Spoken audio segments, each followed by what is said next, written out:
Hello, and welcome to another episode of Brettcast Anime Talk. I was very much wondering what the Pokemon anime was going to do with the release of the Sword and Shield video games, and thus a new generation of Pokemon. I was hoping for a standalone series that would be set in the Galar region, and that's to be expected with Pokemon, as that's what all the series have done thus far. However, that's not what we got. What we got for new Pokemon anime is the Netflix original series, Pokemon Journey the series. What they decided to do is make an anime that sets itself in all of the various regions in the Pokemon franchise, including the brand new Galar region. This is inherently where the biggest problem with this series lies. There are 2 seasons of this anime that are each 12 episodes. Throughout the first season, I believe that out of the 12 episodes, our characters are in the Galar region for maybe 4 episodes out of 12 episodes. To be honest, I watched this series with my girlfriend, as we are both Pokemon fans, and we were both saying that they should have just given the Galar region its own anime, and that what this series could have been is something that came after an anime that is entirely in the Galar region. As this anime is, it feels like a lot of, hey, remember Hoenn? Remember Johto? Yeah, it kind of feels a bit fan servicey, because hey, remember past regions? When it comes to characters that we are around most of the time, you have Ash, and you have the new character of Go. Yes, it sounds like Go, but it's spelled G-O-H.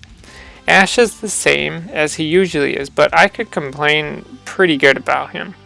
As per most Pokemon anime, he does the consistent thing of not remembering anything about the regions he's been to, and the biggest thing, not really trying to catch Pokemon. I remember there was one instance that he actually did remember something. There was an episode centered around the legendary Pokemon of Ho-Oh, where this old man said, he doesn't believe in Ho-Oh, and then Ash was all like, I believe in him, and then we flash back to the time in the Indigo League anime when he thinks he sees Ho-Oh. On the other side, you have Go. He has 2 goals. One is to catch Mew, and the other is to catch one of every Pokemon in all of the regions. Here is where my biggest problem with Ash comes into play. The entire first season of this series, Go catches 60 to 70 Pokemon, and Ash catches 1 or 2.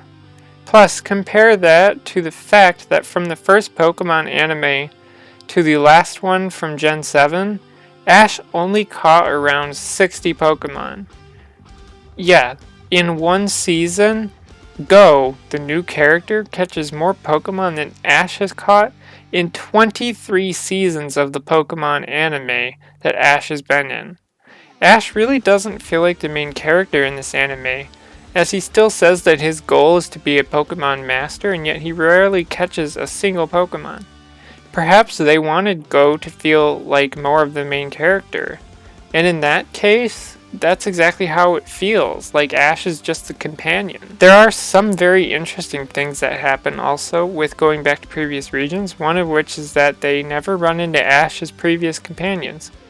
Perhaps that would have been too much of a fan service thing, but it would have been interesting if they did it once in each season. Aside from that, Team Rocket's still a thing. They have their typical goal of capturing Ash's Pikachu. This time around, they have a machine that is full of the Pokemon that Giovanni has caught. So, they take away that once in a while episode where a member of Team Rocket gets to bond with and catch a Pokemon of their own. I honestly prefer that, as those are some episodes where sometimes you'd get a small glimpse of how Jesse and James would be better as good people versus being the bad team. One very interesting thing is that of all the episodes that take place in the Galar region, never once do our characters have a run-in with Team Yell, the evil team from the Pokemon Sword and Shield video game. It makes me wonder if all the people who have complained about how silly Team Yell is, they chose to keep them out of the anime. I also find that this anime really places a lot of emphasis on the various legendary Pokemon. There's an episode from Season 1 that Ash and Go ride Lugia, though not being in the region that Lugia is from, which makes me question why Lugia would leave its region when it's very important to that region. There's an episode that centers around an old man that doesn't believe in Ho-Oh, but at the end of the episode actually sees it. Legendary Pokemon in previous anime were something that would rarely appear in the anime, like maybe 3 to 4 times throughout the entirety of the anime. Maybe the ones in Gen 7 and anime were in there a little bit more, but regardless, appearances for them in the anime are meant to be rare, and this series lessens that. There are reasons why I think a full-on Pokemon anime that takes place in the Galar region would have been a better way to go. You could have Team Yell in there, and other characters like Hop, the rival from the games. It would have been interesting to see how Ash and Hop would have interacted. This series isn't bad, but it's just not what I was expecting, and it really would have been nice if they put more focus on their brand new region, more so than going back to previous regions. I do see how this type of series could be good for people who are new to the Pokemon franchise from playing Sword and Shield. They get a bit of some of the previous regions as well as the new one, and then they can go back and watch the previous animes or play the previous games.